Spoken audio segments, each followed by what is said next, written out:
programação era estarmos juntos aqui em 2020, né? Mas aprove ao Senhor que não estivéssemos. E bendito seja o nosso Senhor que nos permite estarmos juntos aqui. Bendito seja o nosso Senhor que nos permite nos reunirmos como igreja. Bendito seja o Senhor que ainda nos permite nos reunirmos como igreja. E quando não permitir, Ele seguirá sendo bendito. Louvado e engrandecido. Então vamos aproveitar esse tempo, né? Enquanto podemos, que possamos nos reunir, que possamos estarmos juntos, que possamos desfrutar da comunhão uns com os outros, que possamos desfrutar da vida de Cristo em cada um, uns para com os outros. Eu costumo dizer que, possivelmente eu já tenha dito aqui em outra ocasião, de que o Jesus que se manifesta em nossos encontros é o Jesus que cada um de nós trazemos.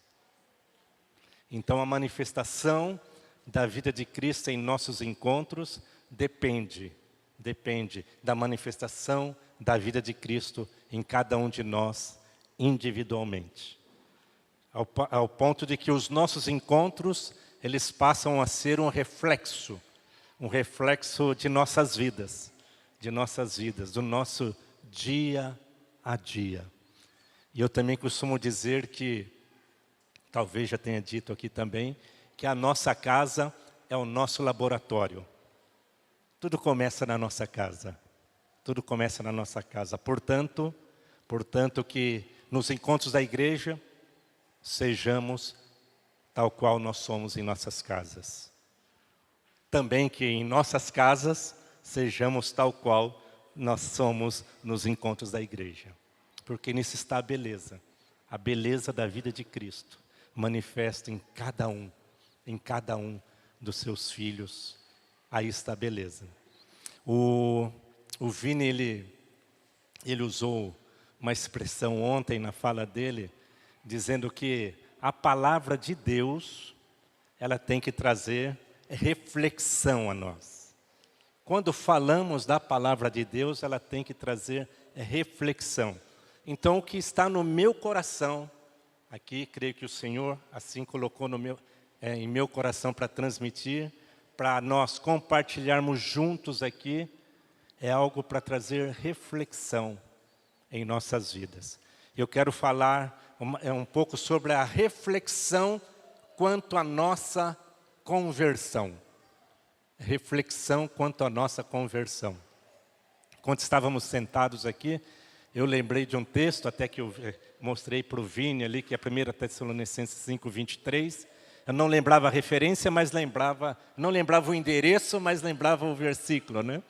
Onde Paulo diz ali: o mesmo Deus da paz vos santifique em tudo.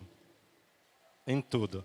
E fala, e o vosso espírito, alma e corpo sejam conservados íntegros e irrepreensíveis na vinda do nosso Senhor Jesus.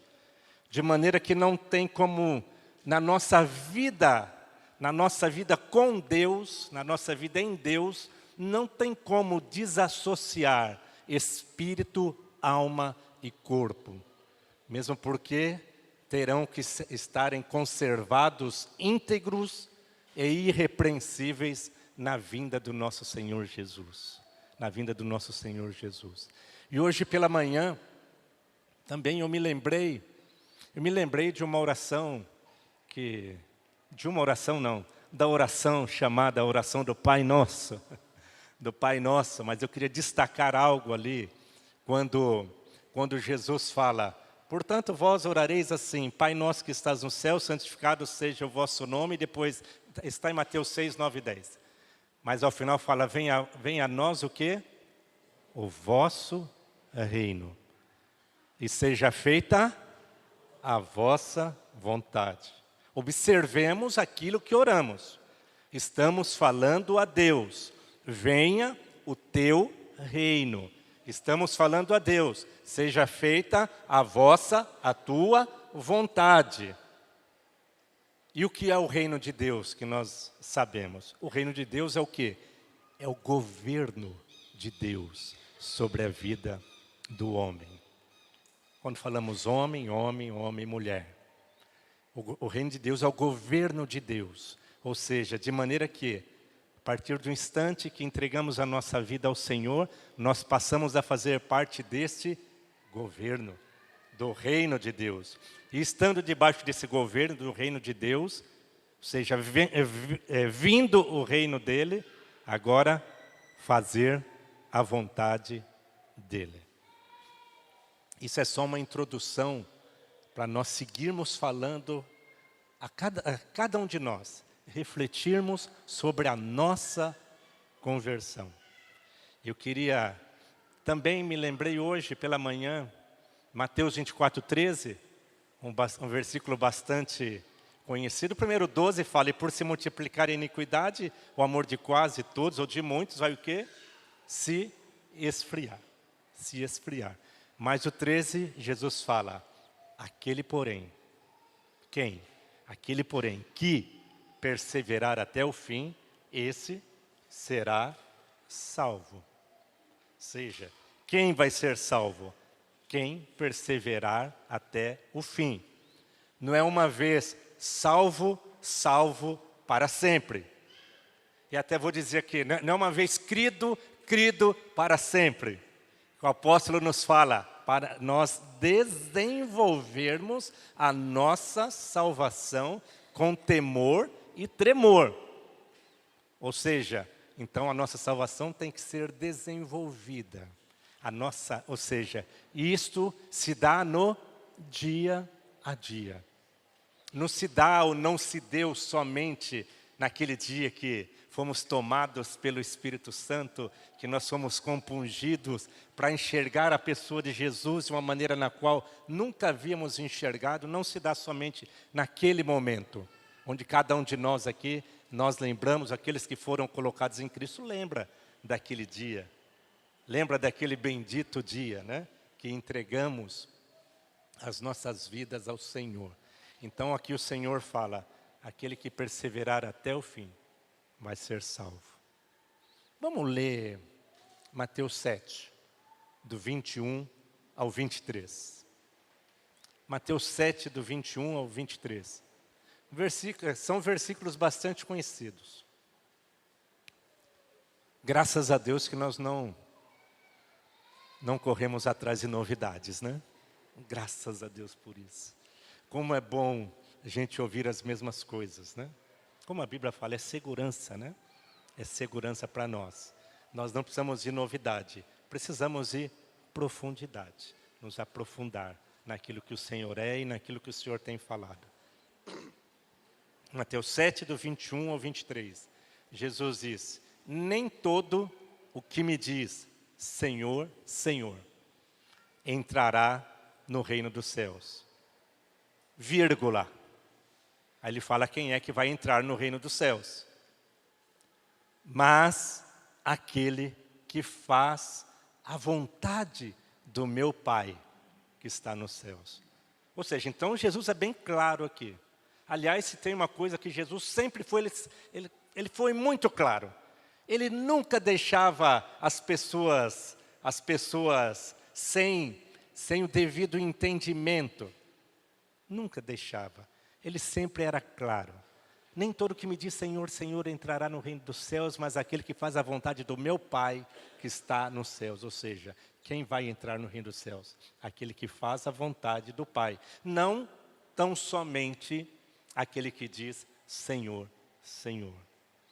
Mas ele segue dizendo, muitos naquele dia hão de dizer-me, Senhor, Senhor, porventura não temos nós profetizado em teu nome? E em teu nome não expelimos demônios? E em teu nome não fizemos muitos milagres? E aí é chocante a palavra de Jesus. Que Jesus disse, então lhes direi explicitamente, nunca vos conheci. Apartai-vos de mim, vós que praticais a iniquidade. Tudo isso como introdução para falarmos sobre a nossa conversão, sobre a reflexão quanto à nossa conversão. Então, que o Espírito Santo siga falando com cada um de nós, independente de idade, independente de conversão. Mas que o Espírito Santo siga falando com cada um de nós. Mas interessante que Jesus fala, nunca vos conheci, apartai-vos de mim. Vocês que praticam a iniquidade, eu não conheço vocês. E nós bem sabemos o que é essa iniquidade que Jesus bem fala aqui, que é a palavra anomia, que é o desprezo e violação da lei. É a não lei. Ou seja, Jesus falando a vocês que desprezam a minha lei, a minha palavra, a vocês que violam a minha lei e minha palavra, a vocês eu não conheço. Eu não conheço. Porque o nosso compromisso é com a palavra de Deus. E nós bem sabemos o quanto por esses dias, não somente por esses dias, a palavra do nosso Senhor tem sido tão deturpada. Tão deturpada. O que seria, na prática, um desprezo e violação da lei?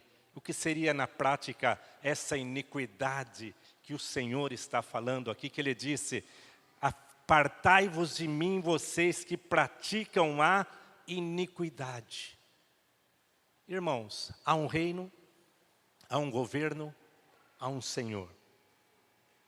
E nós, como filhos de Deus, como os discípulos de Jesus, nós estamos sujeitos a esse reino, a esse governo e a esse Senhor.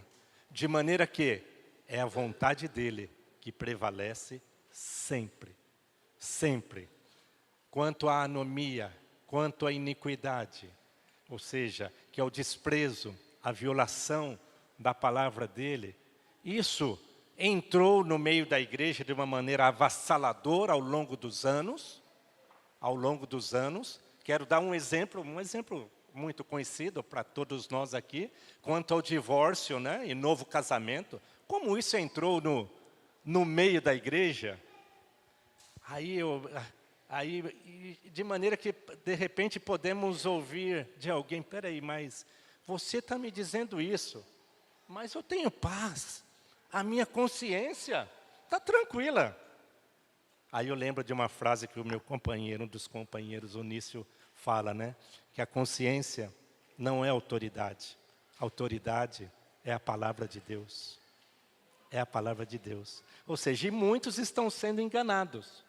Ou seja, e muitos, de maneira que, se Jesus falou dessa forma, no meio da igreja, infelizmente, há estes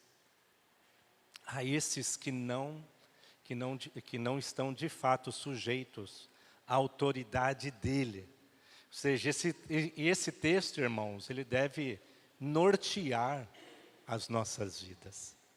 Deve nortear as nossas vidas e nos trazendo reflexão.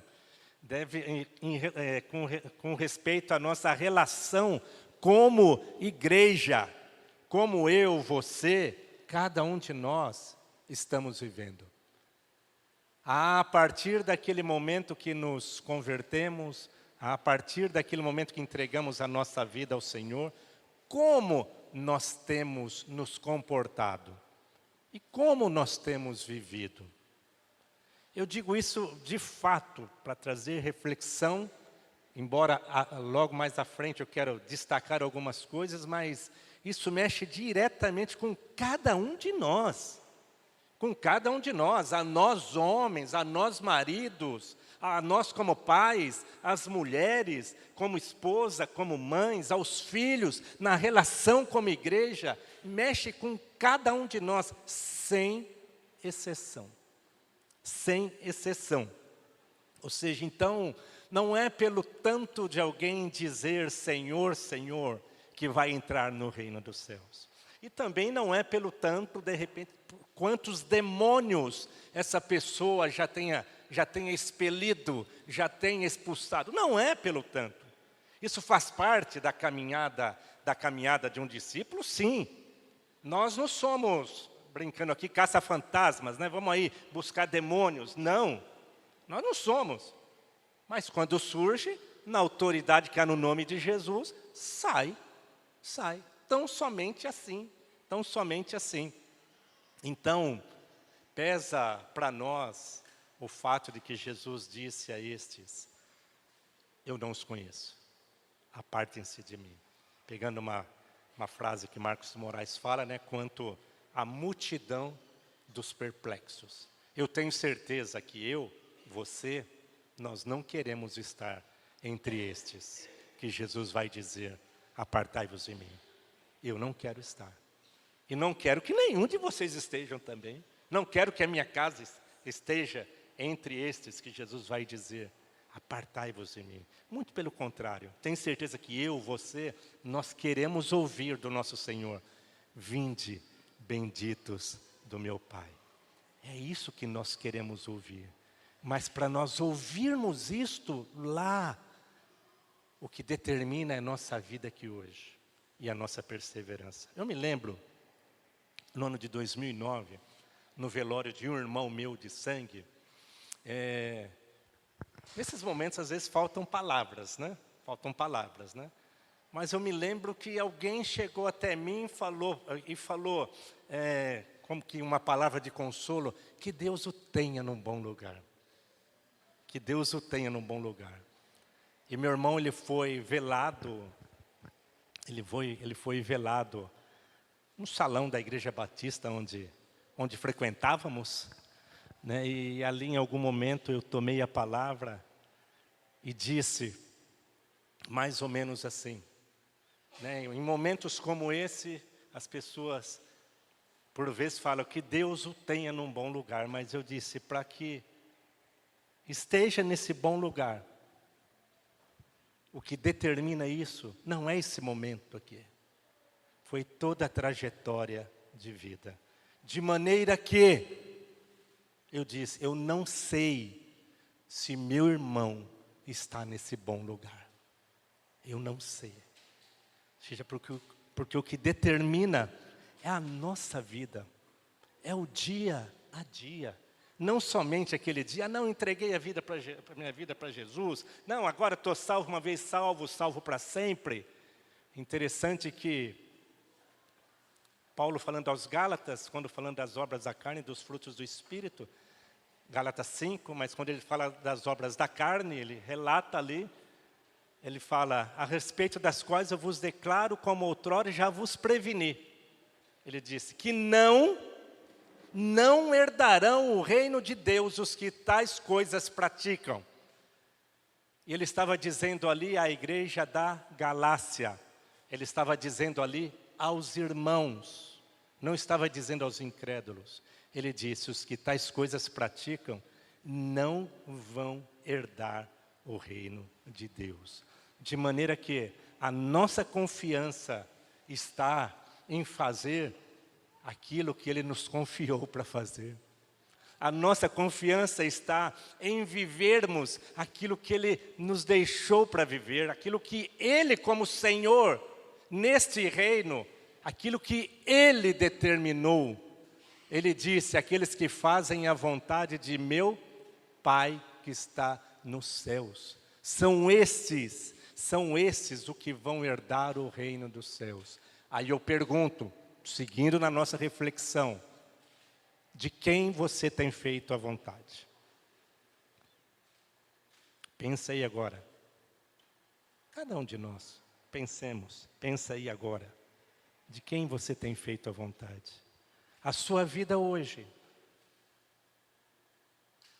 Se o Senhor baixasse aqui um decreto agora, todos os que nesse lugar fizeram a minha vontade, estão fazendo a minha vontade, serão tomados para mim agora. Quantos seriam tomados e quantos ficariam? Eu não diria deixados para trás, porque esse filme não tem a ver. Deixados para trás. Diria deixados para sempre. apartai-vos de mim. Pensemos agora. A nossa vontade está centrada em quem e como? Pensemos. É interessante que, tal qual Jesus fala aqui, eram pessoas que estavam envolvidas com a igreja. Estavam envolvidos na igreja. Senhor, Senhor, mas em teu nome, porventura nós não... Interessante, porventura não temos nós profetizado em teu nome? E porventura não temos nós expelido demônios? Estava em convívio com a igreja. Mas não faziam a vontade do Pai. De maneira que pode haver entre nós aqueles que estão relacionados, mas não estão ligados. Aqueles que estão entrelaçados, mas não estão ligados. Pode haver entre nós aqueles que participam das comunhões, que participam de encontros até caseiros, de encontros como esse. Pode haver entre nós, mas que não estão ligados, estão apenas entrelaçados. Para isso, lembrando eu nunca plantei um pé de uva, mas lembrando da parreira de uva, né? Ou seja, aqueles muitos galhos ali, todos entrelaçados, mas tem uma fonte ali, tem uma raiz. Só que dentre esses muitos galhos, pode haver aqueles que apenas estão entrelaçados, já se romperam. Mas estão ali. Parece, mas não é. Aos mais antigos aqui, eu já até brinquei aqui em outro momento, né? É como o Denorex. Só os mais antigos vão lembrar disso aqui. O anticaspa, né? Parece, mas não é. Mas não é, nem todos vão saber o que é isso. Parece, mas não é. Então, de maneira que pode ter entre nós aqueles que parecem, mas não são. Parecem, mas não são. Parece que tem cara, mas não é. Vamos ler eu gostaria de ler o livro de Esdras. Não o livro, o capítulo 9 de Esdras. E na medida que lermos, seguindo na nossa reflexão. Como o Vini perguntou ontem, vocês estão comigo aqui? Aí, Vini, tá vendo? Podemos seguir? Uma coisa, fiquem tranquilos, antes do almoço eu termino. Agora, que horas vai ser o almoço, eu não sei. Exatamente. Esdras capítulo 9. Eu quero destacar alguns versículos nesse Esdras capítulo 9, exatamente. Quero destacar alguns versículos, mas para isso vamos lendo aí, do versículo 1 em diante. Vamos ver a atitude de Esdras, o coração na qual ele se colocou diante do Senhor, por pecados que ele não cometeu diretamente. Não foi Esdras que pecou. Mas vamos ler.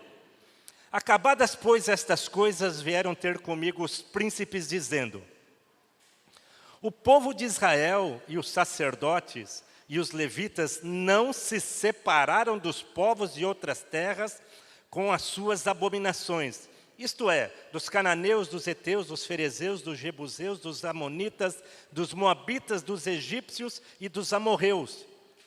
Pois tomaram das suas filhas para si e para seus filhos. E assim se misturou a linhagem santa com os povos dessas terras. E até os príncipes e magistrados foram os primeiros nesta transgressão. Aí Esdras falando: ouvindo eu tal coisa, rasguei as minhas vestes e o meu manto. Imagina a cena.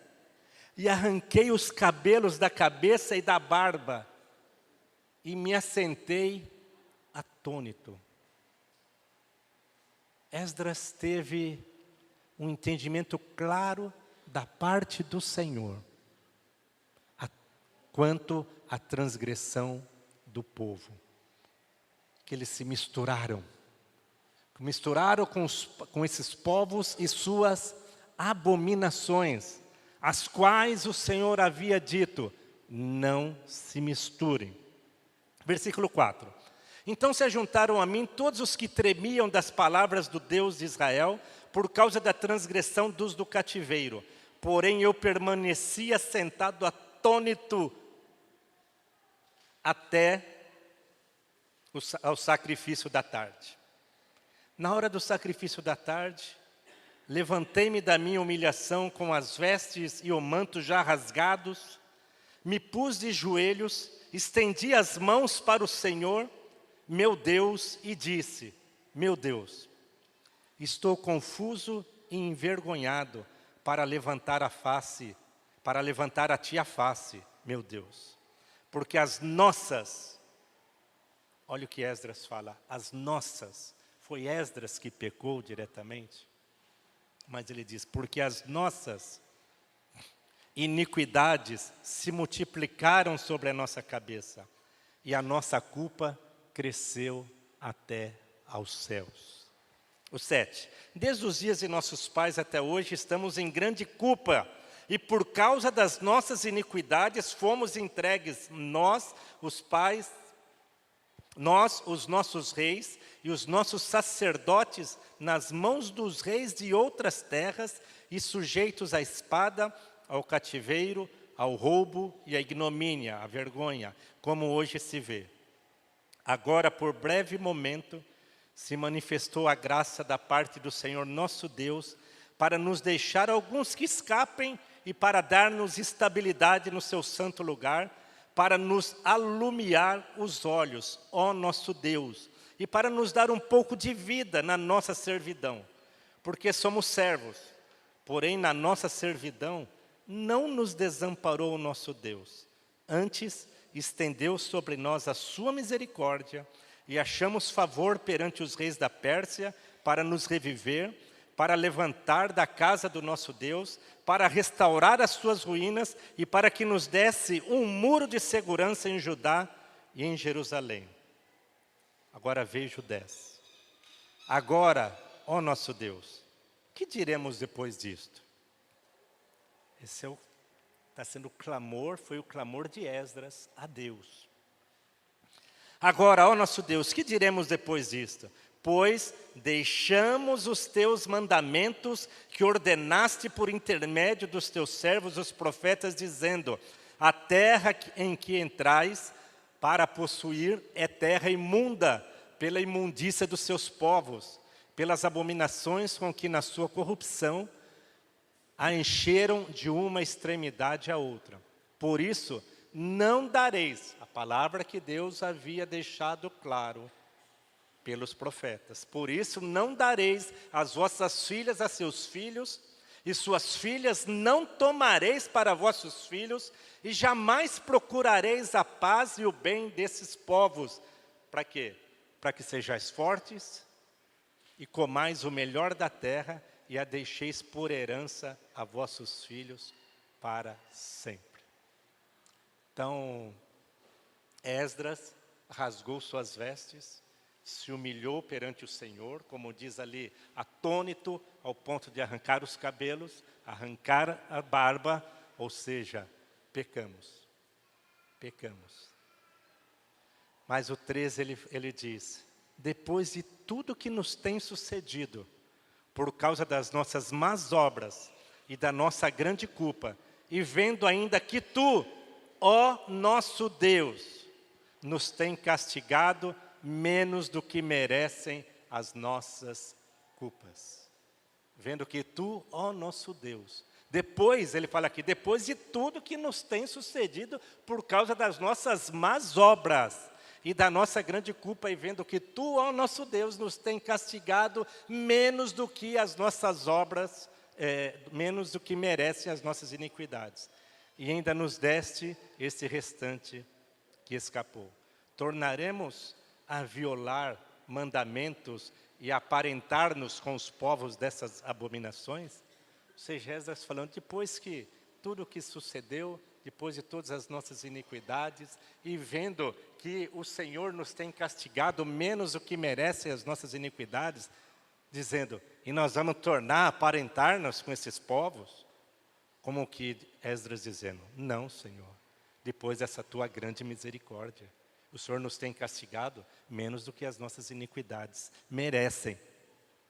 Não te indignarias tu assim contra nós, até de todo nos consumires, até não haver restante, nem alguém que escapasse? Ele fala, Senhor, Deus de Israel, justo és, pois somos os restantes que escaparam, como hoje se vê. Eis que estamos diante de ti na nossa culpa, porque ninguém há que possa estar na tua presença por causa disto. Ou seja, vendo a oração de Esdras, vendo a transgressão do povo, vendo a iniquidade do povo, vendo como Esdras se colocou diante do Senhor, vendo a sua humilhação diante de Deus, vendo o reconhecimento dos pecados, Esdras fala, nós temos sido castigados pelo Senhor menos do que nós merecemos. E sendo dessa forma, passaríamos nós a fazer as mesmas coisas novamente, a aparentar-nos com estes povos? Mas Esdras, ele entendeu a real situação do povo. Ou seja, e o Senhor, Deus, foi misericordioso. Como Deus foi conosco e como Deus tem sido conosco. Ou seja, a pessoa que realmente se converteu ao Senhor, ela sempre vai trazer consigo a gratidão, e ela sempre vai lembrar do tamanho dos seus pecados. Ou seja, ou do tanto dos seus pecados, ou do tanto e do quanto ela foi perdoado. Foi perdoado. Ou seja, seguindo na reflexão quanto à nossa conversão. Ou seja, então a pessoa que reconhece o tamanho do seu pecado, ela vai trazer consigo tamanha gratidão. Tamanha gratidão. Como diz o cântico, né? Eu nunca saberei o preço dos meus pecados lá na cruz. Nós nunca saberemos. Nós nunca saberemos. Mas nós podemos entender no Espírito a realidade da nossa vida em Cristo. A realidade da nossa verdadeira conversão. Lembrando de Atos 2:38 aqui, que é um versículo que nós somos catequizados, né? Graças a Deus, né? Vamos falar junto? Vamos falar junto? Respondeu-lhes Pedro, arrependei-vos e cada um de vós seja batizado em nome de Jesus Cristo para a remissão dos vossos pecados e recebereis o dom do Espírito Santo. Mas o interessante é que esse versículo 38, ele tem um contexto antes dele. Ele tem um contexto. E o contexto era que Pedro e os demais apóstolos estavam falando para aqueles que haviam dito ali, crucifica-o. Quem vocês querem que seja solto, Cristo ou Barrabás? Barrabás. Ou seja, aqueles que gritaram, crucifica-o.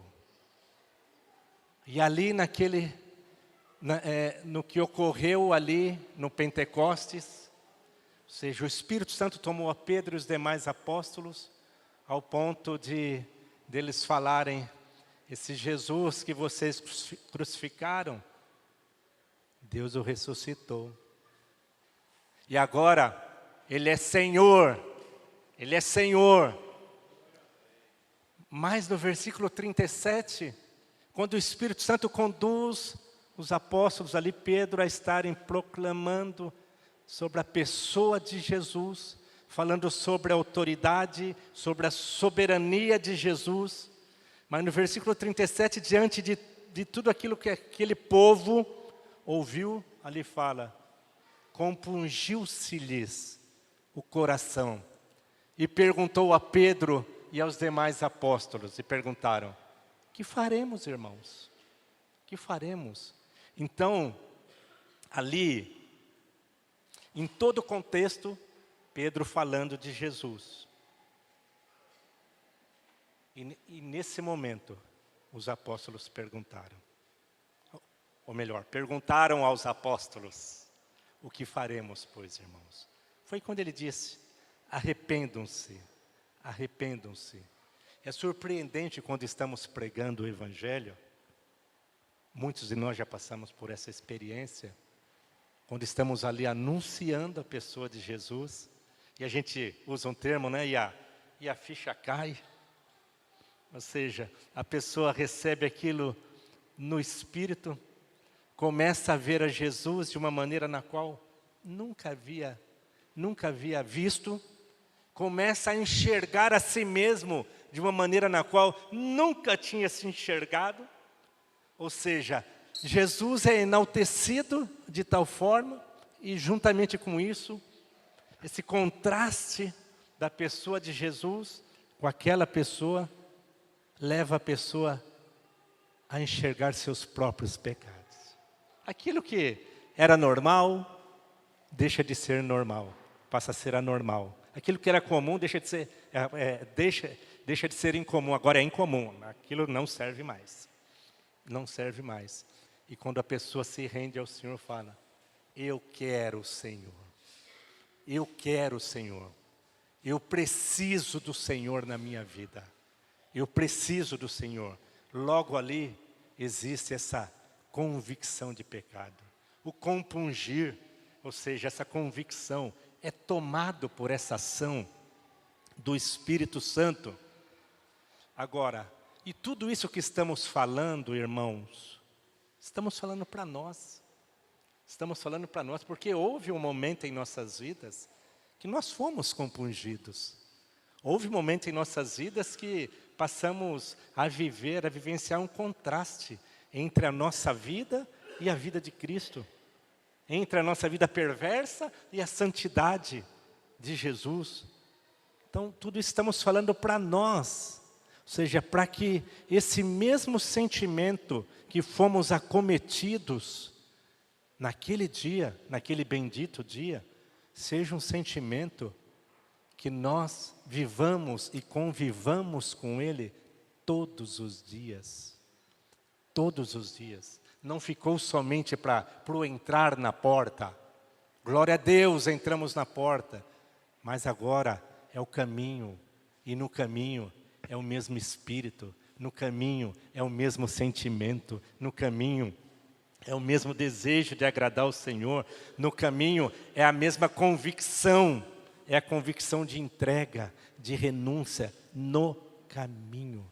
Para que nós possamos alcançar o nosso alvo. Ou seja, lembrando de Esdras, essa oração de Esdras é a oração que nós fazemos hoje? É a oração que nós fazemos hoje? Ou seja, nós, cada um de nós temos a consciência do quanto nós ofendemos a Deus? Do quanto nós ofendemos a Deus? Pensa aí, nós temos essa consciência? Porque se alguém que não tem essa consciência, vai viver para si mesmo. Ou seja, e quem vive para si mesmo, é porque não tem essa consciência, sendo redundante aqui. Quem vive para si mesmo não tem essa consciência, não tem essa experiência, por mais que possa estar relacionado com os irmãos, por mais que possa conviver como igreja, e pode não ser igreja. Por mais que possa conviver como parte do corpo, mas pode não fazer parte do corpo. Agora, é importante nós meditarmos, pensarmos, para que nenhum de nós estejamos entre aqueles. Da multidão dos perplexos. Nenhum de nós, mas a nossa vida hoje determina o nosso futuro. A nossa vida hoje determina o nosso futuro. Mas vamos seguindo. Ou seja, essa convicção de pecado é um contraste que existe, que o Espírito Santo passa a nos mostrar como num filme. Ou seja, lembrando aqui de Isaías. Isaías 6, né? Ali do 1 em diante, né? Quando ali fala do ano da morte do rei Uzias, ali fala, eu vi o Senhor. E pelo fato dele ter visto o Senhor, ele fala como estava aquele ambiente. Um ambiente glorioso. Glorioso. E pelo fato de Isaías ter visto o Senhor, houve ali um contraste entre ele e a santidade do Senhor. O que ele disse ali? Ai de mim. Ele disse, eu estou perdido. Ele disse, porque ele disse, eu sou um homem de lábios impuros e habito no meio de um povo de impuros lábios, porque os meus olhos viram o Senhor. Aquele que vê o Senhor se contrasta. Há esse contraste em todo aquele que vê o Senhor. Aquele que tem dificuldade em enxergar os seus próprios pecados, é porque não tem visto o Senhor em sua essência. Ou até mesmo aquele que tem dificuldade em viver no pecado, é porque não tem visto ao Senhor. Porque Paulo fala aos Romanos, o pecado não terá domínio sobre vós, porque não estás debaixo da lei, e sim da graça. A importância de nós vermos o Senhor, a importância de fato nós permanecermos nessa atitude de coração, na qual um dia nós nos rendemos ao Senhor. Mas seguindo, e a gente sabe que existe exemplos, eu vou apenas citar nas Escrituras, de homens que disseram, pequei, mas não haviam de fato se arrependido. Não havia a convicção. Quem estiver anotando aí, só anota aí. Êxodo 9, 27. Quando o faraó disse, né? Esta vez pequei, e o Senhor é justo, porém eu e o meu povo somos justos. Aí eu pergunto, Faraó permaneceu nessa palavra? Tipo assim, eu pequei, o Senhor é justo, e o meu povo são ímpios. Ele permaneceu? Não, ele continuou perseguindo o povo de Deus. Mas disse, eu pequei. E que arrependimento há nisso? Nenhum. Que convicção de pecado há nisso? Nenhum. E o outro exemplo, também Samuel, que é 1 Samuel 15, versículos 24 e 30, quando primeiro Saul fala para Samuel, pequei, pois transgredi os mandamentos do Senhor. Saul disse isso para Samuel, eu pequei, eu transgredi os mandamentos do Senhor. Mas no versículo 30, lá ele fala, pequei. O que ele fala? Honra-me agora diante dos anciãos do meu povo. Pequei, mas dá uma honradinha básica aí. De repente, nem todo mundo precisa saber. Só entre nós aqui, ó. Eu e você e tal, né? Que convicção de pecado havia ali em Saul? Nenhuma. E de maneira que nós sabemos qual foi o fim de Saul. E um outro exemplo, mais recente. O exemplo mais recente. Judas. Judas. Bem mais recente, vocês concordam com isso, né? Judas. Mateus 27, de 3 a 5, né? E vocês sabem que Judas traiu a Jesus por aquelas 30 moedas, né? E depois ele não se arrepende, mas ele diz, pequei traindo sangue inocente.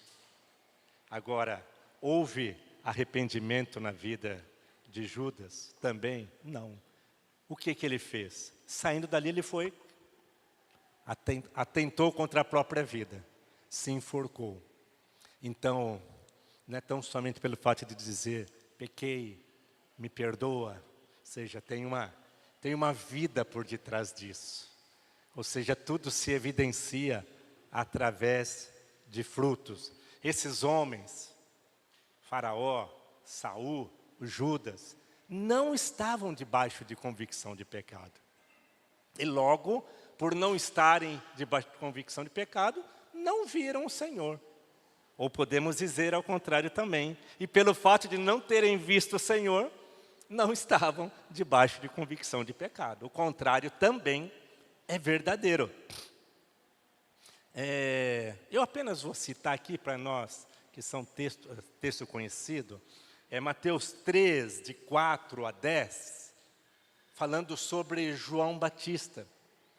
Quando ele estava ali no Rio Jordão, batizando a muitos. Agora, o interessante é que no versículo 5 fala, saíam a ter com ele Jerusalém, toda a Judéia e toda a circunvizinhança do Jordão. E eram batizados no Rio Jordão. E ali fala, confessando os seus pecados. Aqueles que vinham até João Batista, eles iam para ser batizados, eles vinham confessando os seus pecados. Por quê? Porque de fato havia contrição. Ou seja, entenderam de fato a necessidade. E nesse contexto, Nesse contexto, ali fala, vendo ele, porém, que muitos fariseus e saduceus vinham ao batismo. O que João Batista falou? Raça de víboras. Falou, vocês são peçonhentos. Quem induziu vocês a fugir da ira vindoura? E João Batista disse, produzam frutos dignos de arrependimento. Frutos. Todo aquele que se arrependeu verdadeiramente, os frutos o acompanham. Da mesma forma, quem não se arrependeu, os frutos acompanham. De alguma maneira, em algum momento, se torna evidente. Evidente. Nesse mesmo contexto de Mateus 7, ele fala,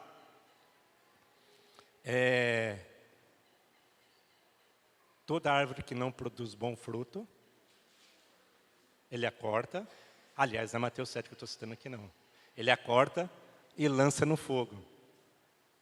Mas ali, em Mateus 7 está falando sobre os frutos. Nenhuma árvore boa pode produzir maus frutos. E nenhuma árvore má pode produzir bons frutos. Pelo contrário, cada um é conhecido pelos frutos. Que frutos você tem dado? Aqueles que te veem, que frutos têm visto? Aqueles que te ouvem, que frutos têm ouvido? Aqueles que convivem contigo, o que têm visto? O que têm ouvido? São frutos da videira, como Jesus fala em João 15. São frutos bons. Se são frutos bons, é direcionado, condicionado, conduzido pelo Espírito Santo. Pelo Espírito Santo. E a gente nós sempre aprendemos que o pecado do homem foi a independência. Tá certo? Tá. Que o homem fez a sua própria vontade, tá certo? Tá. Mas existe algo que se passa no coração do homem antes disso. Como nós já aprendemos e temos aprendido aí no bendito fundamentos. Fundamentos. Toda terça-feira. A gente sabe disso, né? Nós entendemos que a desobediência foi uma consequência da independência. Nós entendemos isso. Mas também nós temos entendido que algo se passou e se passa no coração do homem antes disso. Como se passou no coração de Lúcifer. Algo chamado a soberba. A soberba. Interessante que a própria Escritura diz que a soberba, ela precede o quê? A soberba precede a queda. Por quê? Porque a soberba é contrário ao sentimento de Cristo Jesus. A soberba se associa, está ligado, diretamente ligado ao sentimento de Satanás. Mas antes que houvesse a independência para que pudesse ter a desobediência, mas algo se passou no coração do homem. Vocês se lembram ali em Gênesis 3, eu acho que é versículo 5, quando ali fala, vendo a mulher que a árvore era boa para se comer e agradável aos olhos e que podia dar entendimento. O que ela fez? Tomou do fruto e comeu. Tomou do fruto. Ou seja, ali havia embutido uma autossuficiência, um orgulho, a soberba. Eu posso viver sem Deus. Eu vou viver sem Deus porque eu posso. Loucura alguém dizer que consegue, que pode, e muito mais quando diz quer viver sem Deus. Isso é insanidade. É insano isso. É insano. É loucura alguém não viver para Deus e para a sua vontade. É interessante que essa semente ali plantada no coração de Adão e Eva, que foi plantada no coração de todos, ou seja, Lúcifer plantou essa semente.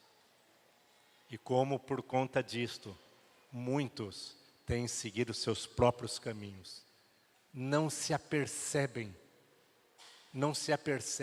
da loucura do que é viver sem Deus, da loucura do que é viver sem fazer a vontade de Deus. O apóstolo João fala, esse mundo jaz no maligno. Esse jaz aí vem de jazigo, ou seja, é podre.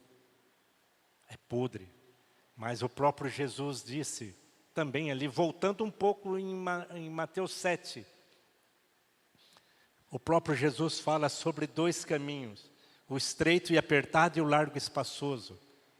Quando ele fala do estreito e apertado, ele falou, são poucos os que se acertam com ele. São poucos. Mas Jesus falou, mas é esse caminho que conduz à salvação. Por que são poucos? Porque no reino de Deus tem uma regra. A regra é fazer a vontade de Deus. Mas depois ele fala de um caminho largo e espaçoso, ele fala, e são muitos os que se acertam com ele. E nesse caminho largo e espaçoso também tem uma regra. A regra no caminho largo e espaçoso é não ter regra. Essa é a regra. Faça o que você quiser, do jeito que você quiser, quando você quiser, com quem você quiser, e os outros que se lixem. Contanto que você faça a sua vontade. Essa é a regra. E são muitos os que se acertam com ele. Para nós, o chamado para cada um de nós é estarmos no caminho estreito e apertado, que conduz à salvação. Eu costumo dizer que não é errado ter vontade, não é errado. O errado é quando a nossa vontade não está de acordo com a vontade de Deus. Simples. Mas se a vontade está de acordo com a vontade de Deus, tenha a sua vontade e fique à vontade. Mas se não for de acordo com a vontade de Deus, não fique à vontade, nem tenha a sua vontade. Não se entregue à sua vontade. Não se entregue. Agora, vamos falar de algumas coisas, entrando em algumas coisas mais práticas aqui. Por vezes, nós precisamos lidar com pessoas, por vezes precisamos conversar com pessoas, e pensa numa coisa que nem sempre é fácil. Pensa em situações que a gente pensa, seria bom se não fosse preciso ter essa conversa. Pensa em situações que tiram o sono. Irmãos, tem situações que tiram o sono. Eu me lembro, em meio à pandemia, houveram duas situações específicas, duas famílias específicas. O quanto, naturalmente falando, para mim foi fisicamente estressante. Falando ao telefone com uma pessoa, uma conversa muito difícil, muito desagradável. Ele ligou para mim. Eu acho que foi mais ou menos 2 horas, um pouco de conversa. Mas sabe, eu estava sem fone de ouvido, estava aqui assim com o celular. Quando eu saí dessa conversa, irmão, sem exagero, eu estava desnorteado. Desnorteado. Tipo assim, meu Deus, eu preciso de umas férias. Eu estava assim. Mas eu sei que essa situação que eu passei, não foi só eu que passei. Vários companheiros aqui. Agora, o quão terrível é quando nós vamos para uma conversa que nós não sabemos qual vai ser a reação da pessoa. Que nós tememos pelo desfecho, tememos por desdobramentos. O quão terrível é. Ou seja, de maneira que quando sabemos que de fato a pessoa está com o coração no lugar, aquele que se converteu verdadeiramente, tem uma reação tranquila quando é, por exemplo, confrontado. Aquele que se converteu verdadeiramente, quando confrontado, ele agradece. Obrigado, meu irmão. Obrigado, meu irmão. Obrigado. Eu preciso disso. Como diz o Asaf em um dos cânticos dele, eu não sei o que seria da minha vida sem irmãos e irmãs, sem a igreja de Cristo estar presente. De maneira que, quando alguém não se permite ser tratado, ser tocado, está impedindo uma ação direta de Deus na vida.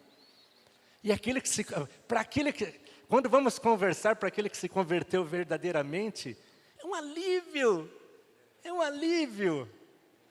Sabe, quanta alegria há, mas quanta tristeza há também ao contrário. Quando encontra-se resistência, quando não se sabe o que vai encontrar ali. Ou seja, tudo isso para refletirmos quanto à nossa conversão. Nós temos a consciência da maldade que está em nós. Como Paulo falou em Romanos 7:25, desventurado o homem que sou, quem me livrará do corpo dessa carne? Mas, tem um porém, mas graças a Deus, por Jesus Cristo, nosso Senhor. Graças a Deus. Irmãos, eu penso que algo que nós temos que nos curvarmos e agradecermos a Deus constantemente. Agradecermos a Deus por essas vidas que Ele coloca aos nossos lados. Sabe? Vidas essas que Deus coloca para tratar com cada um de nós. Para tratar com cada um de nós. Eu creio que vocês já me ouviram dizer isso, mas eu sempre digo que eu sou um homem realizado. Porque eu tenho verdadeiros amigos na minha vida. Tenho verdadeiros amigos. Pessoas que eu posso contar. Pessoas que eu posso contar. Eu posso chorar. Sabe que ali eu posso abrir meu coração. Sabe? Posso corrigir, posso ser corrigido. Posso ser corrigido. E graças a Deus eu tenho essas pessoas. E eu quero dizer aqui, graças a Deus, diretamente por um homem que vocês conhecem bastante. Que é o João Bium.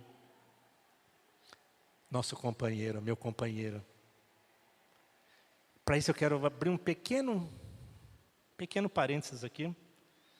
Uma certa ocasião, um líder da igreja na casa, lá em São Paulo, na Zona Sul, falou para mim, estava com o coração correto ele, viu?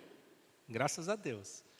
Ele dizendo, Hélio, ele até usou um termo que a gente nunca usa, né? Falou, Hélio, em relação ao companheiro dele, falou, Hélio, eu quero ser só o co-líder. deixa o irmão lá na frente, tudo. Mas com o coração correto, não, tipo, me deixa aqui. Aí eu disse para ele, querido, no teu coração, sempre seja o segundo. Sempre seja. Mas ali especificamente, mas na atuação, vocês são iguais. Na atuação vocês são iguais, mas no coração, sempre seja o segundo. Eu tenho um discipulador direto, que é o João Bium. Mas o João Bium também tem um discipulador direto, que é o Azevedo. O Vini sabe quem é o Azevedo. É que nós temos o mesmo sobrenome. O Azevedo. Bonito, né, nosso sobrenome. Mas estamos sujeitos. Estamos sujeitos um ao outro. De maneira que, graças a Deus, agradeça a Deus por aquele irmão, por aquela irmã que Deus colocou ao seu lado. Você tem permitido ser tratado, ser tratada por Deus através dessa vida, dessa junta que está junta aí, que é para estar junta? Tem agradecido a Deus? Eu vou apenas citar aqui, bastante conhecido também a história de Zaqueu, que está em Lucas 19, de 1 a 10. Lucas 19, de 1 a 10. Vocês sabem ali que Jesus estava entrando em Jericó, ou seja, como sempre, acercava-se a ele aquela grande multidão. E Zaqueu queria ver Jesus, só que Zaqueu era de baixa estatura. Era de baixa estatura. Aí o que Zaqueu fez? Ele correu na frente, sabendo que Jesus ia passar em determinado local. O que ele falou? O que ele fez? Subiu naquela árvore. Subiu naquela árvore. Porque ele queria ver Jesus. Ele era proativo. Exatamente, proativo. E pensa numa proatividade. E pensa como foi fundamental ele ter dado esses passos. Ao passo de que, vocês sabem, Jesus chega e falou, Zaqueu, desce depressa, que hoje me convém pousar na tua casa. E aqui no versículo 7 fala, todos os que viram isto, ou seja, quando Jesus disse, desce depressa, murmuravam dizendo que ele se hospedara com homem pecador. Entre mentes, ou seja, contudo, porém, Zaqueu se levantou e disse ao Senhor, esse é o versículo 8, Senhor, resolvo dar aos pobres a metade dos meus bens. E se em alguma coisa tenho defraudado alguém, restituo 4 vezes mais. Ele falou, Senhor, eu vou dar aos pobres a metade dos meus bens. E naquilo que eu defraudei, eu vou restituir 4 vezes mais. Então Jesus lhe disse, hoje houve salvação nesta casa, pois que também este é filho de Abraão, porque o Filho do Homem veio o quê? Buscar e salvar o perdido. Nós não sabemos o que Jesus disse. A Bíblia não fala para Zaqueu, mas certamente o que Jesus disse, instruído, orientado pelo Espírito Santo ali, falou diretamente com Zaqueu. Falou diretamente com Zaqueu. E esse homem disse, eu vou dar aos pobres a metade dos meus bens.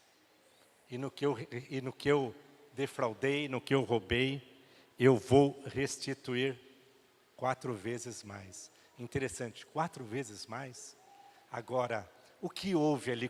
Na realidade, como Jesus mesmo disse, hoje houve salvação. E onde há salvação? É onde há convicção de pecado. Onde há convicção de pecado, onde há contrição, onde há reconhecimento da autoridade, E a salvação chegou naquela casa, naquela vida. Ou seja, de maneira, irmãos, que a conversão produz o quê? Fruto visível. a conversão sempre vai produzir um fruto visível. Percebe-se, enxerga-se, enxerga-se. Sempre vai ser visível. Sempre vai ser visível.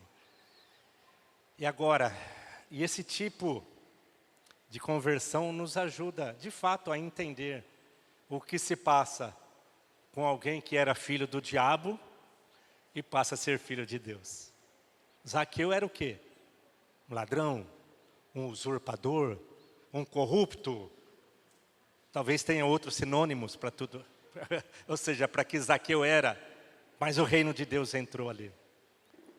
O reino de Deus entrou. E onde o reino de Deus entra, há transformação. E se não há transformação, é porque o reino de Deus não está atuando. Reflexão quanto à nossa conversão. O quanto Mateus 6,10, é vivido por nós integralmente. Venha, vou singularizar aqui. Venha a mim o teu reino e seja feito a tua vontade. O quanto Mateus 6,10 é realidade para cada um de nós. O quanto, reflexão, quanto a nossa conversão. Mas nós bem sabemos a definição do que é um discípulo, não é verdade?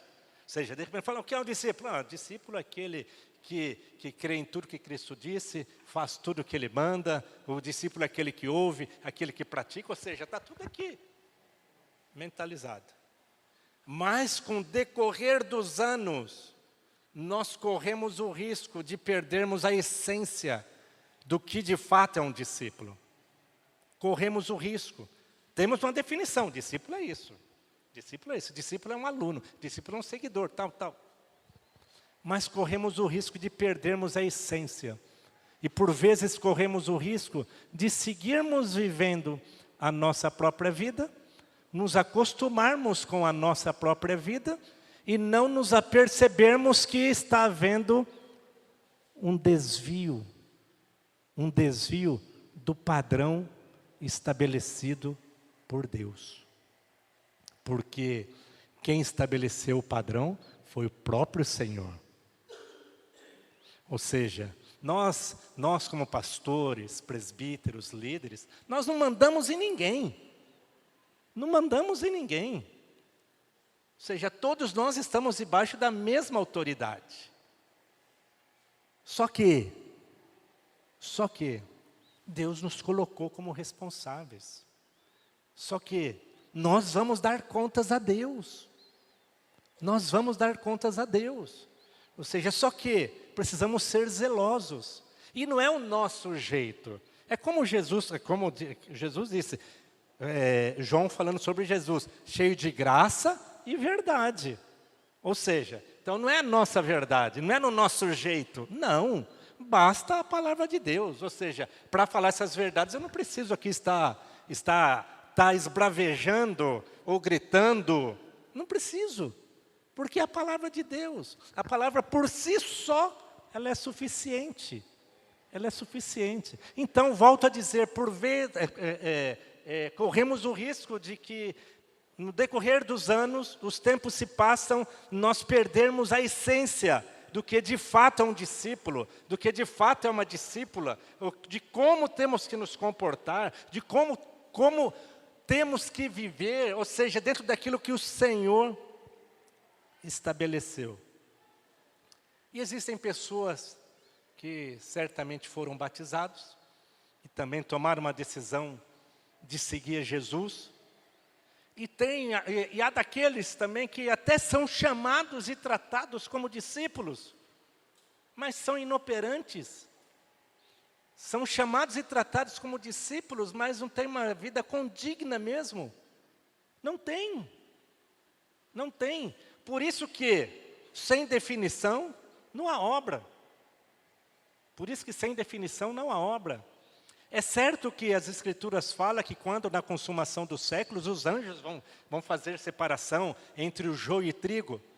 Mas ali em Mateus, quando Jesus está falando, se o teu irmão pecar contra ti, vai você, ele tal, e tem todas as instâncias ali, mas chega um ponto que, tipo, foi um, não ouviu, foi outro, não ouviu, foi com testemunho, não ouviu, foi levado à igreja, não ouviu, e aí o que Jesus fala ali? Peraí, não, nós temos que esperar os anjos, a consumação dos séculos, para definir essa pessoa. Não, o que Jesus fala ali? Considera-o como gentil e publicano. Ou seja, para nós não cairmos também no engano, que de repente, tipo, o irmão ou a irmã está aí entre nós como que sendo, mas não sendo. Ou seja, não, mas nós não podemos mexer porque são os anjos que vão fazer essa separação. Não. Ali está bem claro o passo a passo que Jesus nos deixou. Leva-o à igreja. E essa igreja nós entendemos que são as autoridades constituídas por Deus. E se ouvir a igreja, palavras minhas aqui, amém, glória a Deus. Ou Jesus falando, glória ao Pai.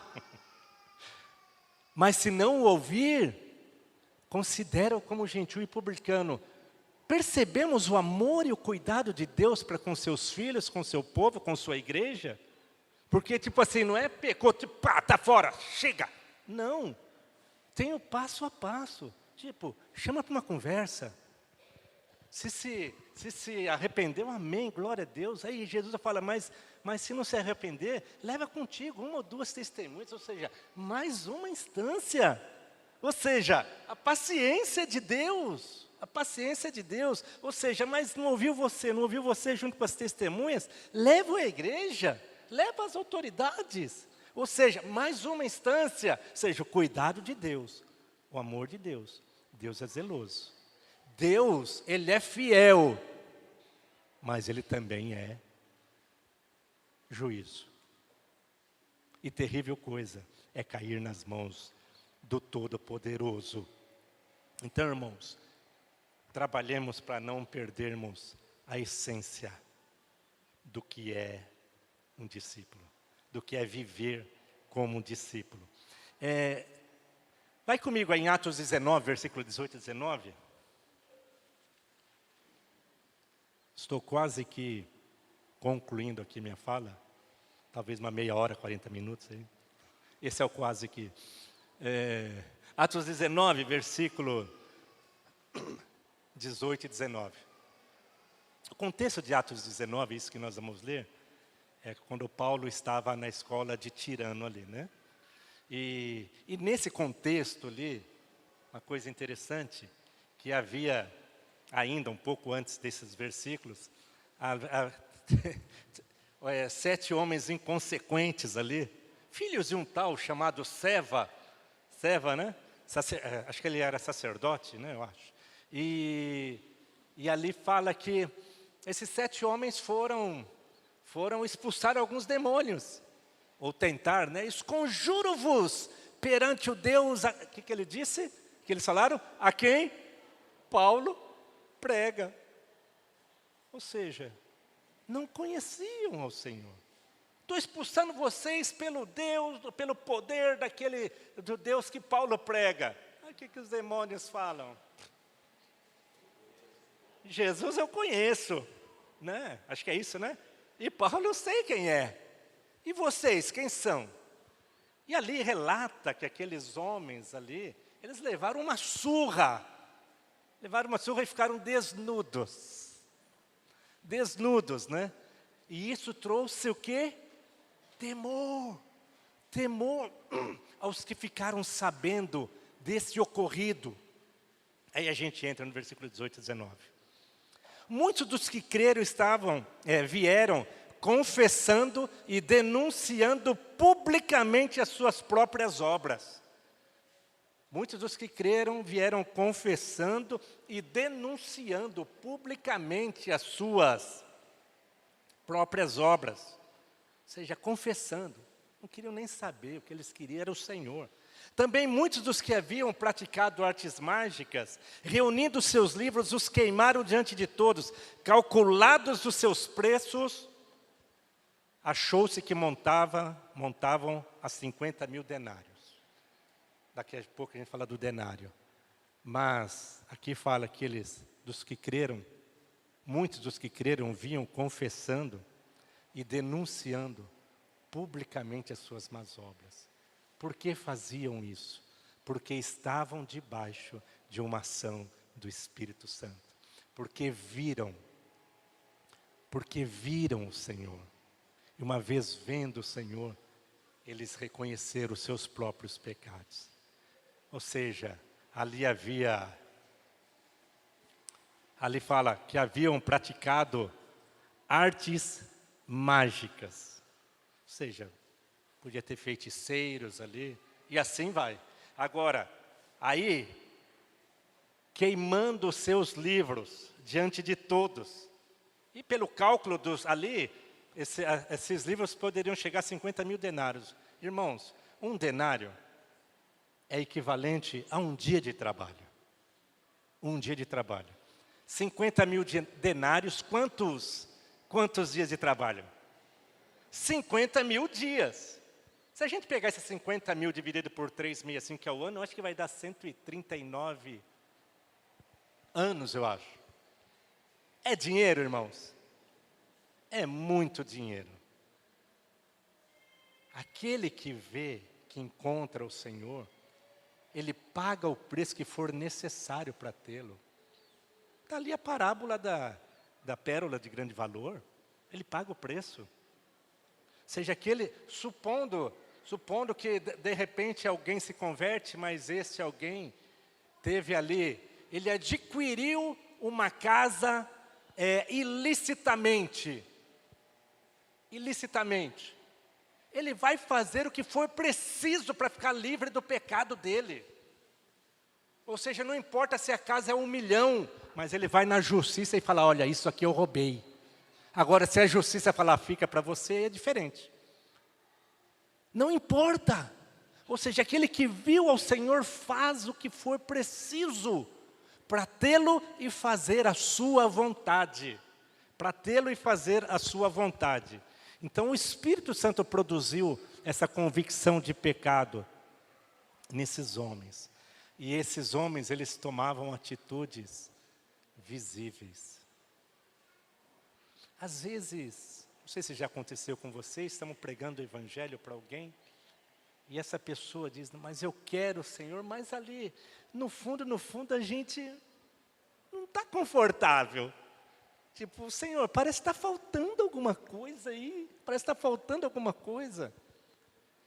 Da mesma forma que é impressionante quando alguém se rende ao Senhor, tipo, confessando os seus pecados, Senhor, mas o oposto também é verdadeiro, quando estamos pregando o Evangelho, de repente a pessoa fala, eu quero, mas, sabe aquele quero, mas, Senhor, tem coisa errada aí? Eu me lembro, há anos atrás, um rapaz que caminhava conosco em São Paulo, o nome dele é Amarildo, eu espero que ele esteja vivo ainda, e se estiver vivo, que ele esteja num bom lugar, porque a nossa conversa não foi agradável.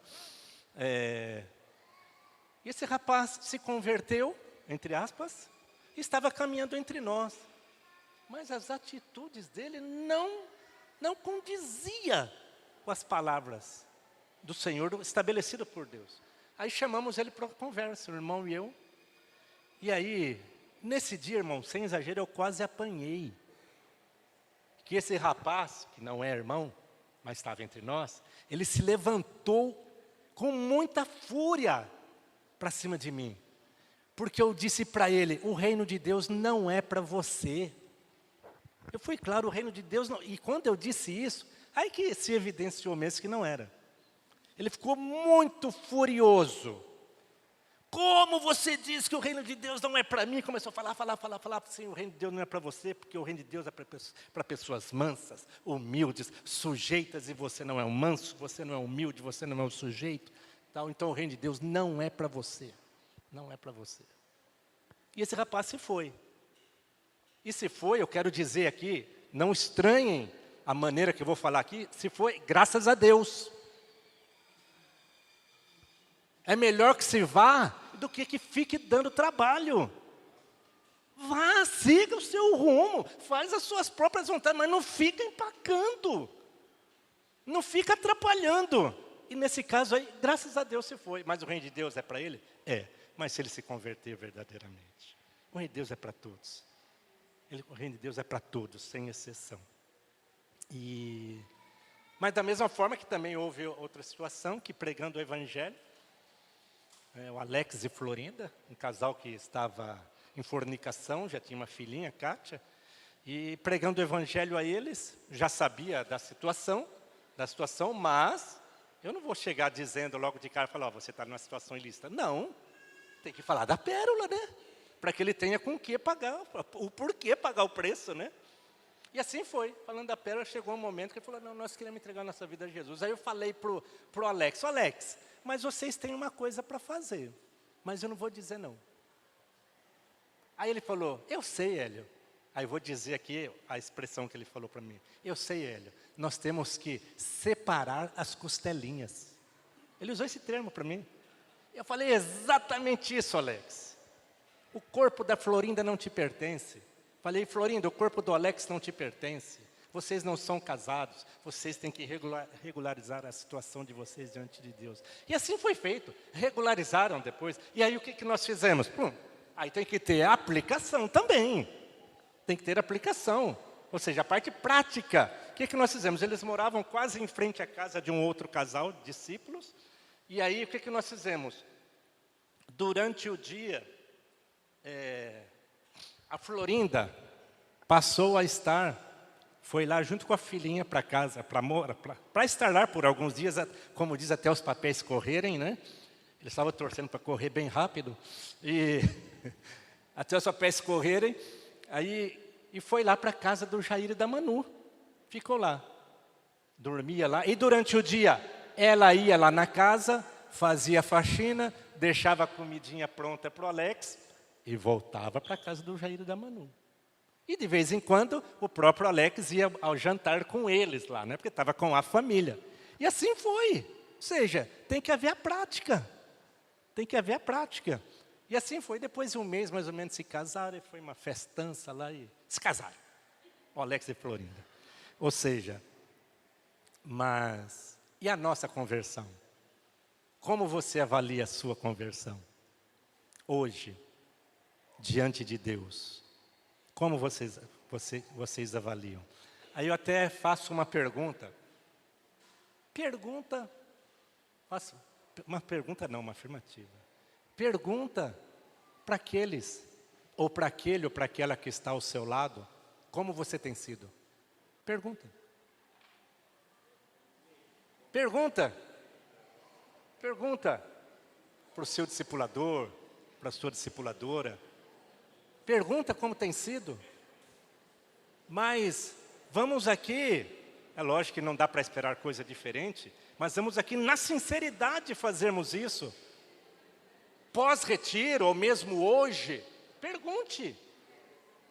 Pergunte como você tem sido. Agora, e pergunta também, todas as vezes que houve a necessidade de uma correção, como eu me comportei? Pergunta também. Mas pode-se ser feito o oposto também.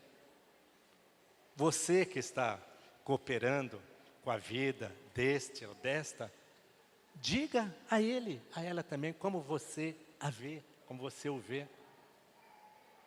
Diga. Se for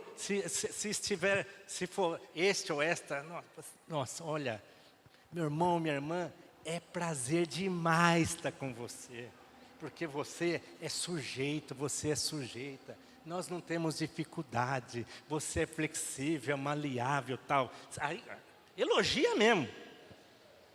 Agora, se for o contrário, infelizmente, como dizia minha mãe, Deus o livre, né? Se Deus o livre for ao contrário, diga também, falar, querido, querida, eu quero dizer para você como eu tenho te visto. Sabe por quê? Porque é importante nós situarmos alguns. É importante, porque pode ter daqueles que não estão se apercebendo. Pode até ser algo assim, assim, sem querer, mas pode ter ali uma atitude de rebelião, de independência. E estando conosco, ou seja, diante disso, uma palavra que foi dita pelo Gil e foi dita também pelo Vini. É tempo do quê? De definição. Definição. Definição. Agora, gente, voltando lá em Mateus 24, 12, quando Jesus fala por se multiplicar a iniquidade, quando eu falei da anomia, que é o desprezo e violação da lei, mas eu quero fazer uma pergunta direta agora. Mas eu vou começar por nós, homens. Por nós, homens. Ou seja, como que nós temos trabalhado a doutrina de Cristo em nossas vidas? Nós, homens. Pensa aí, como você tem vivido? Nós, homens casados, o quanto é realidade em nossa casa? 1 Pedro 3, Efésios 5, Colossenses, ou seja, falando sobre a nossa responsabilidade de cuidado para com a esposa. O quanto nós temos zelado pela nossa esposa. Para nós homens. O quanto nós temos de fato exercido o sacerdócio que o Senhor quer que exerçamos em nossas casas. Agora, as mulheres, as casadas, Paulo fala, quero entretanto que saibais ser Deus o cabeça de Cristo, Cristo o cabeça de todo homem e o homem o cabeça da mulher. E Paulo também fala, as mulheres sejam em tudo submissas ao seu próprio marido como ao Senhor. E Pedro fala que a mulher vai ganhar o marido sem palavra alguma, como fazia Sara, né, que chamava seu marido de Senhor. Mas ali Pedro fala que Sara tinha falando sobre a mulher, a importância de ter um espírito manso e tranquilo, que é de grande valia diante de Deus. Mulher casada, você é sujeito ao seu marido? Mas vou usar uma palavra forte. Ou se depender de você, você manobra o seu marido. Ou se depender de você, você o tem em suas mãos.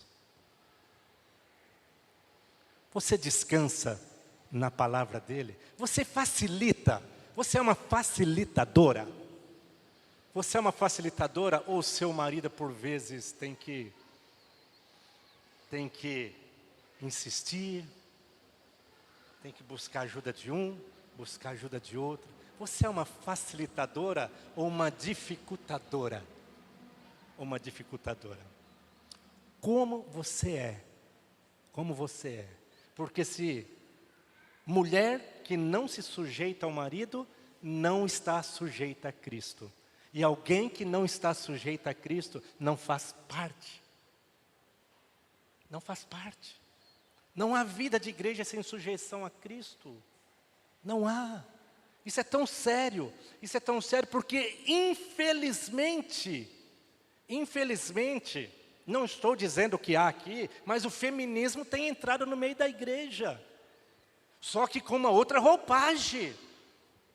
Uma outra roupagem. Pedro fala, né,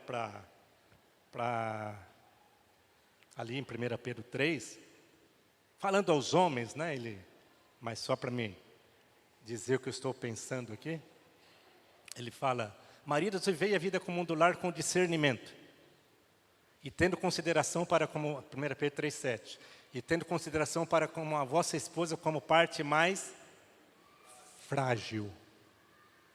E ali fala, tratai-a com dignidade, com honra, porque sois juntamente herdeiros da mesma graça de vida.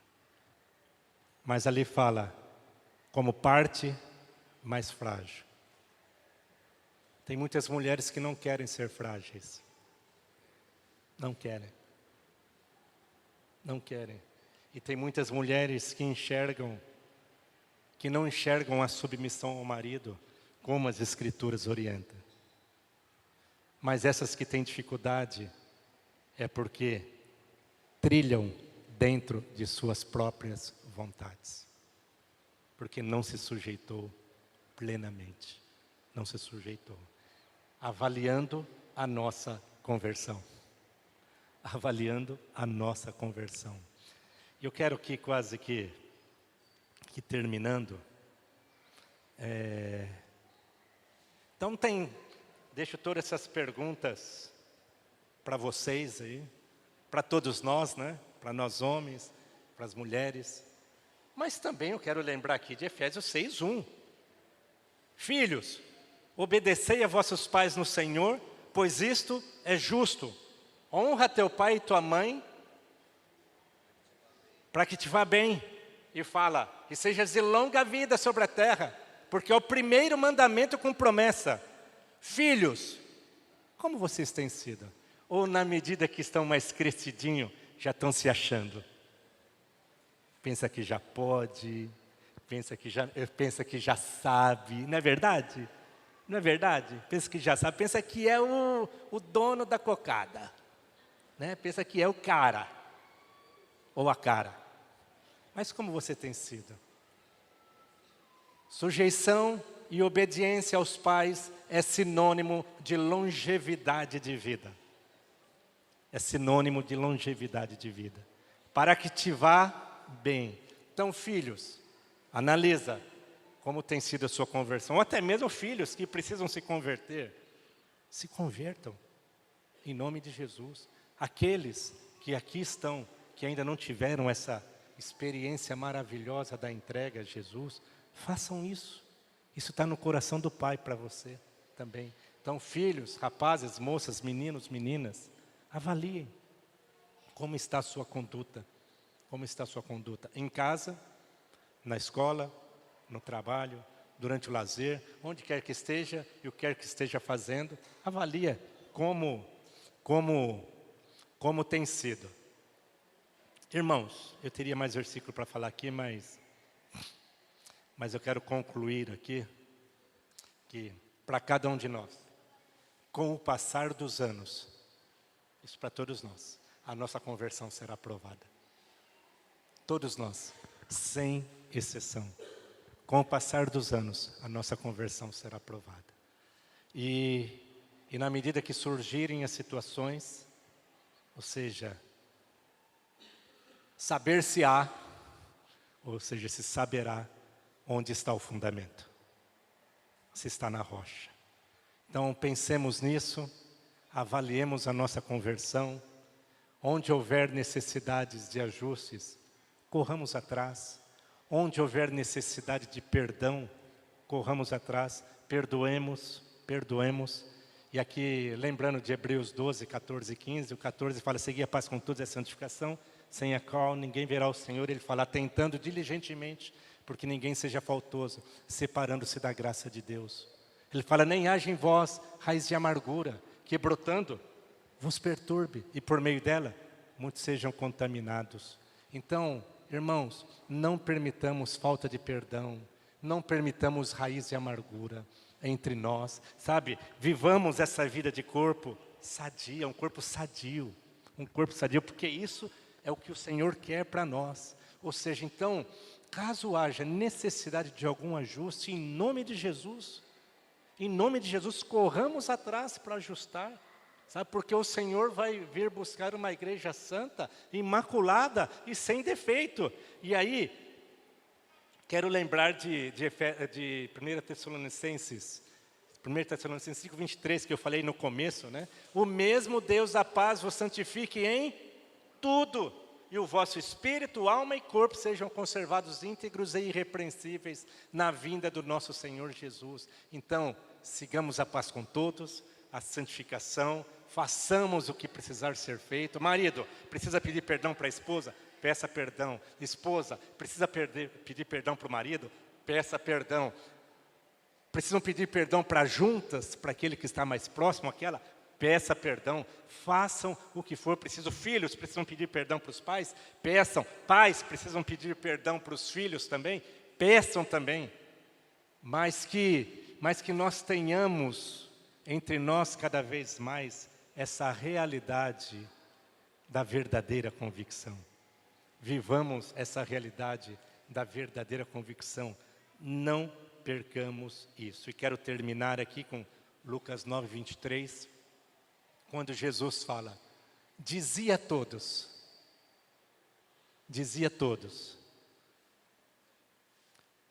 esqueci o restante. Lembrei pelo menos do começo.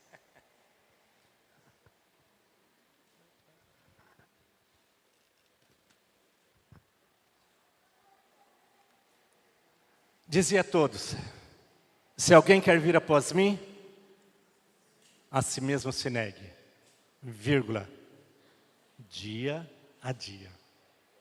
Tome a sua cruz e siga-me. Então, quando temos que tomar a cruz?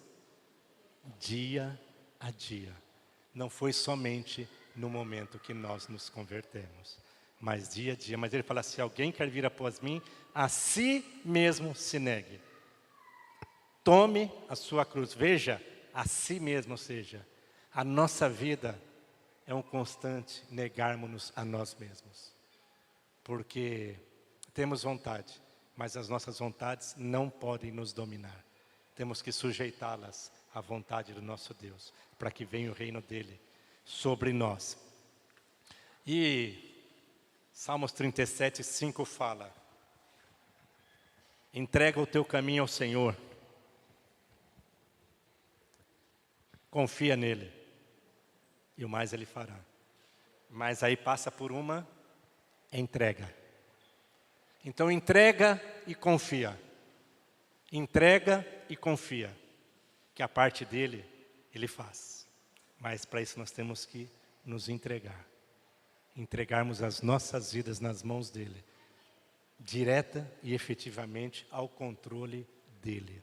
A direção dele. Porque é o reino dele. Então entreguemos os nossos caminhos ao Senhor. Confiemos nele. E o mais, ele faz. Então a nossa parte é entregar e confiar. Nas dificuldades, entreguemos. Entreguemos. Em dificuldades, entreguemos. E confiemos. E deixa que ele faça o que ele quer fazer. Amém, irmãos? Então isso que eu queria compartilhar com vocês. Falando um pouquinho sobre a importância de meditarmos na nossa conversão, refletirmos na nossa conversão. Amém?